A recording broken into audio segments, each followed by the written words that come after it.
বিগত সরকারের সময় বাংলাদেশ থেকে প্রতি বছর বিভিন্ন দেশে $16 বিলিয়ন পাচার হচ্ছে। পাচারকৃত এসব অর্থ ফেরাতে টিআইবি সরকারকে সহযোগিতা করবে বলে জানিয়েছেন ট্রান্সপারেন্সি ইন্টারন্যাশনাল বাংলাদেশ টিআইবি নির্বাহী পরিচালক ডক্টর ইফতেখারুজ্জামান।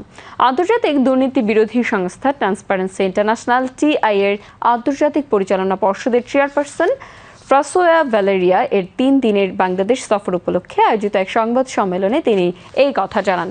টিআইবির নির্বাহী পরিচালক ডক্টর ইফতেখারুজ্জামান বলেন, ইউকে সহ যেসব দেশে বেশি অর্থ পাচার হয়েছে সেই দেশগুলোর সরকারের সাথে আলোচনা করে অর্থ ফেরাতে ট্রান্সপারেন্সি ইন্টারন্যাশনাল আন্তর্জাতিক চাপ অব্যাহত রাখবে। ব্যাংকিং খাতের মাধ্যমে টাকা পাচার রোধে কিছুটা সাফল্য আসলেও আমদানি রপ্তানি বাণিজ্যের মাধ্যমে যে মোটা অঙ্কের অর্থ পাচার হয় তা এখনও রোধ করা যায়নি বলেও জানান ডক্টর ইফতেখারুজ্জামান। এ সময় মব ভায়োলেন্স নিয়ে উদ্বেগ প্রকাশ করে টিআই এর আন্তর্জাতিক পরিচালনা পর্ষদের চেয়ারপারসন ফ্রাসোয়া ভ্যালেরিয়া বলেন, গণতান্ত্রিক পরিবেশ তৈরিতে মব ভায়োলেন্স বাধা সৃষ্টি করবে। দেশে এখন টেকসই সংস্কার প্রয়োজন বলেও মন্তব্য করেন তিনি।